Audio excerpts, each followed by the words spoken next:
Welcome to Surya's TV. Good evening news. కూటమి ప్రభుత్వం వచ్చాక మద్యం బ్రాండ్స్ వల్ల ఆదాయం పెరగలేదు కానీ వినియోగం మాత్రం పెరిగిందని వైసీపీ నేత సజ్జల రామకృష్ణారెడ్డి విమర్శించారు. మరి నువ్వు చేసిన దీనివల్ల నువ్వు చెప్పే సోకాల్డ్ మేజర్ పెద్ద బ్రాండ్స్ అన్ని వచ్చినందువల్ల రెవెన్యూ 30-40% పెరిగిండాల. మరి ఎందుకు నార్మల్ గ్రోతే ఉంది, 10% ఉంది. మా హయాంలో డిస్కరేజ్ చేశాము, వాల్యూమ్స్ తగ్గినాయి, రెవెన్యూ పెరిగింది ట్యాక్సుల వల్ల, క్లియర్ కనపడుతుంది. నీ హయాంలో వాల్యూమ్స్ ఇబ్బడిముబ్బడిగా పెంచినావు, రెవెన్యూ పెరగాలి అనుకున్నట్టు. షాపులు కింది వరకు తీసుకెళ్ళావు, ఇండ్లలో పెట్టండి ఒకటే. ఇప్పుడు డోర్ డెలివరీ కూడా అంటున్నారు మీ స్విగ్గీలో ఇట్లాంటి వాటి ద్వారా. ఊర్లలో అయితే డోర్ డెలివరీ చేస్తున్నారు అంటున్నారు. ఈ స్కామ్ ఉంది మేము ఇది చేస్తాం అది చేస్తాం అన్నప్పుడు ఎన్నికలు అయిపోయి అతను అరెస్ట్ అయింది 90 రోజుల ముందు. అన్ని రోజులు అక్కడే పెట్టుకొని కూర్చుంటాడా? 11 కోట్లు ఇది చేయడం అది పెద్ద కష్టమా? అది ఉండేటువంటి 3 నెలల ముందు వాళ్ళ ఇళ్లలోనే రైడ్స్ జరిగాయి. ఆ రోజు ఎందుకు దొరకలే? ఈ రోజే సడన్గా ఎట్లా దొరికింది? ఇవన్నీ క్వశ్చన్లు వస్తాయి. అంటే ఆ రోజు పేపర్ చదివాడికి అంతకంటే లోతుగా ఆలోచించాడు. అమ్మాయి 11 కోట్లు దొరికింది, ఓహో ఇక్కడ ఏదో ఉందని అనుకోవాలి. ఇంకోడు ఎన్నికల సమయంలో దొరికిందని ఆ రోజే అతను క్లెయిమ్ చేశాడు. ఆ రోజే ఒక పెద్ద మనిషి ఎవరో ఇది నాదన్నాడు. కొన్ని ఈ రోజు కాదు, ఇప్పుడంటే స్కామ్ అంటున్నారు, లింక్ చెవిరెడ్డి భాస్కర్కి లింక్ చేస్తున్నారు. ఆ రోజు తెలియదు. మరి ఆ రోజు నుంచే అతను అప్పుడే కోర్టులో వేశాడు. ఈ రోజు నువ్వు ఉన్నట్టుని తెచ్చి రెండింటిని కలిపి ఇది ఎలక్షన్లు అంటున్నావు. మిథున్ రెడ్డికి సంబంధించినంత వరకు నా దగ్గర లేవు, చూశాను. కానీ అతను కావాలంటే రిలీజ్ చేస్తాడు. మా ఎంపీ లోక్సభలో మా పార్టీ నాయకుడు మిథున్ రెడ్డి వాళ్ళ కంపెనీకి సంబంధించి ఒక పర్టికులర్ కంపెనీ నుంచి వర్క్ కోసం అడ్వాన్స్ వచ్చింది. వర్క్ అలొకేషన్ ఇవ్వలేకపోయారు సబ్ కాంట్రాక్టు. మళ్ళీ వెనక్కి వెళ్ళింది. ఎప్పుడు ఇది 19-20-21 ఎప్పుడో ఆ మధ్య, అప్పుడు కోవిడ్ టైం అనుకుంటా. కోవిడ్ టైంలో మరి ఆ రోజు మిథున్ రెడ్డి కలగా నింటాడా? అప్పుడే ట్రాన్సాక్షన్, ఓహో ఫ్యూచర్లో చంద్రబాబు నాయుడు వస్తాడు, లిక్కర్ స్కామ్ అని కేసు పెడతాడు, నేను ఇరుక్కుంటానని వెనక్కు పంపింటాడా? నార్మల్ బిజినెస్ ట్రాన్సాక్షన్ అది లోకేష్ కంపెనీల నుంచి ఇంకో దానికి కనపడతాయి. వాళ్ళ దానికి చుట్టూ చూస్తే వాళ్ళ బసవతారకం ట్రస్ట్ నుంచి కనపడతాయి, ఎన్టీఆర్ ట్రస్ట్ నుంచి కనపడతాయి, హెరిటేజ్ వీటి నుంచి కనపడతాయి, వాళ్ళ దగ్గర ఉండే కాంట్రాక్టర్ల దగ్గర కనపడతాయి. ఇంకా ఎవడైనా సరే బిజినెస్ ట్రాన్సాక్షన్. కడప జిల్లా గూడెం చెరువులో సీఎం చంద్రబాబు ప్రజావేదిక బహిరంగ సభలో ప్రసంగించారు. నెల్లూరుకి వెళ్ళారు, వెళితే తప్పులేదు. ఒక గౌరవప్రదమైనటువంటి ప్రశాంత్ రెడ్డి, ప్రభాకర్ రెడ్డి గారి సతీమణి, ఎమ్మెల్యే, ఆవిడ క్యారెక్టర్ను గురించి ఇష్టానుసారంగా నోరు బారేసుకున్న వ్యక్తిని మందలించాల్సింది పోయి నేరుగా అక్కడికి వెళ్ళి ఆయన్ని ఇంకా రెచ్చగొట్టు, నువ్వు తిట్టు, ఆడవాళ్లపైన ఆంబోతిగా మాట్లాడు, నేనున్నానని చెప్పే ధైర్యం వచ్చిందంటే ఈ ఆడబిడ్డలను అడుగుతున్నా, ఇలాంటి దుర్మార్గులు రాజకీయాల్లో ఉండాలనా అని మిమ్మల్ని అడుగుతున్న ఆడబిడ్డలందరినీ. మభ్య పెడతారు, మోసం చేస్తారు, మిమ్మల్ని ముంచేసే పరిస్థితికి వస్తారు. నేను అందుకనే ఇప్పుడు చెప్తున్నా, ఏమీ బాధ లేదు, తోక తిప్పితే తోక కట్. మద్యం కుంభకోణం కేసులో అరెస్ట్ అయితే సానుభూతి వస్తుందని జగన్ అనుకుంటున్నారని ఏపీ మంత్రి సత్యకుమార్ యాదవ్ విమర్శించారు.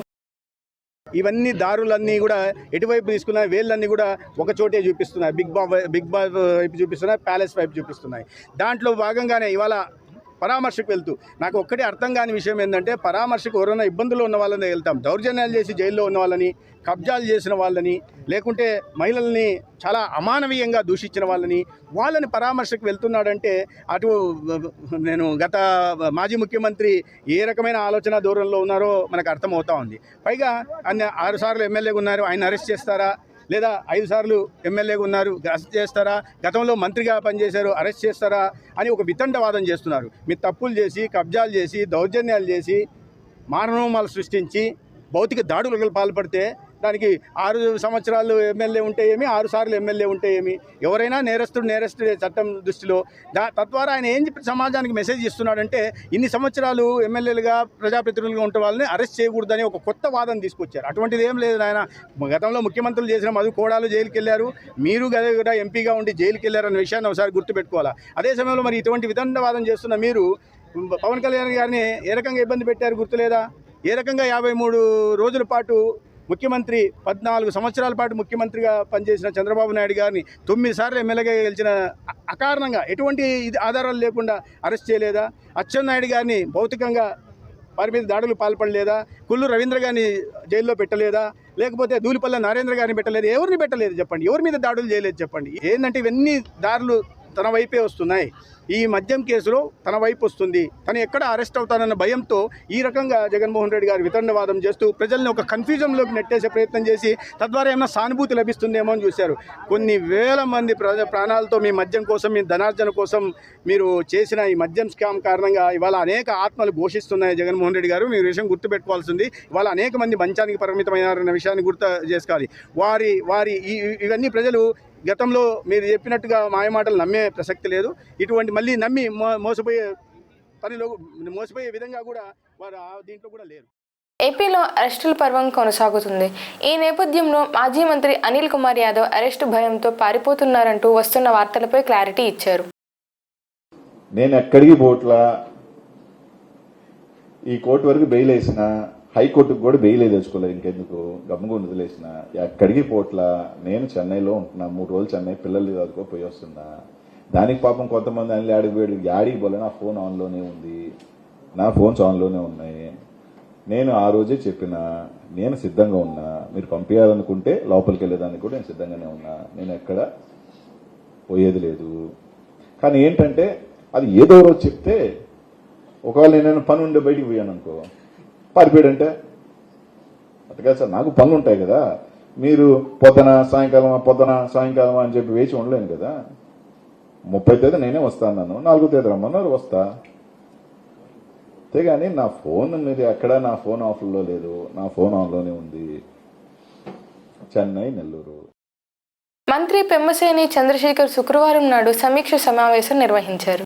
పార్లమెంట్ ఏరియాలో every 1 week, every 3 to 4 weeks కి ఓవరాల్ గా జరిగే వర్క్స్ అన్నిటి మీద ఎమ్మెల్యేలు, కమిషనర్ గారు, మేయర్ గారు అందరం కూర్చొని రివ్యూ చేసుకుంటాం. సమస్యలన్నీ డిస్కస్ చేసి డిపార్ట్మెంట్లన్నింటినీ కోఆర్డినేట్ చేసుకొని ఎక్కడెక్కడ ఇష్యూస్ ఉన్నాయి వాటన్నిటిని ఫిక్స్ చేసుకొని వర్క్లన్నీ ఒక పద్ధతి ప్రకారం, టైం ప్రకారం వెళ్లే విధంగా ప్లాన్ చేసుకుంటాం. అందులో పార్టీ ఈ రోజున 1 by 1 తీసుకుంటే శంకర విలాస్ బ్రిడ్జ్ మీరు చూస్తా ఉంటే 2 పిల్లర్ల వరకు కాంక్రీట్ అయిపోతుంది ఒక 2-3 డేస్లో. అరౌండ్ August 9th తర్వాత కంప్లీట్గా ఈ బ్రిడ్జిని ఆపేయాలనేటువంటి ఒక ప్లాను. 9th నుంచి అది డెమాలిషన్ చేసి మిగిలిన పిల్లర్స్ వర్క్ స్టార్ట్ చేస్తాం. అదేవిధంగా స్ట్రక్చర్స్ ఏవైతే ఉన్నాయో దాదాపు 134 స్ట్రక్చర్స్ ఉంటే అందులో 74 members వరకు కన్సెంట్ ఇచ్చారు. కొంతమంది కోర్టులకు వెళ్ళారు, కోర్టుల్లో ఫైట్ చేస్తూ ఉన్నాం. మిగిలినవి కూడా స్లోగా వర్క్ చేస్తూ ఉన్నారు. ఎలక్ట్రిక్ పోల్స్ షిఫ్టింగ్ ఇష్యూస్ ఇవన్నీ కూడా ఉన్నాయి. అవన్నిటిని 1 by 1 క్లీన్ చేసుకుంటూ వస్తూ ఉన్నాం. అదేవిధంగా నందివెలుగు ఆర్ఓబి తీసుకుంటే వర్క్ అంతా కూడా మొన్న 10 రోజుల క్రితం శంకుస్థాపన చేసాం. మెటీరియల్ అంతా వచ్చింది, వాళ్ళు వర్క్ మొదలు పెడతా ఉన్నారు. దాదాపు 8 monthsలో కంప్లీట్ చేసి ఇస్తా ఉన్నారు. దాంతోపాటు అక్కడ ఒక మనీ హోటల్ సెంటర్ దగ్గర కల్వర్ట్ ఒకటి బిల్డ్ చేయాలి. దానికి ఎస్టిమేట్స్ R&B వాళ్ళు 3 to 4 daysలో ఇస్తే దాన్ని కూడా కంప్లీట్ చేయాల్సిన అవసరం ఉంది. ఇన్నర్ రింగ్ రోడ్ phase 3 వచ్చేటప్పటికి ఇందులో 3-4 ఇష్యూస్ ఉన్నాయి.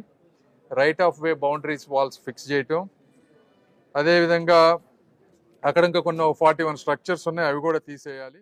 ఈ వార్తలు ఇంతటితో సమాప్తం.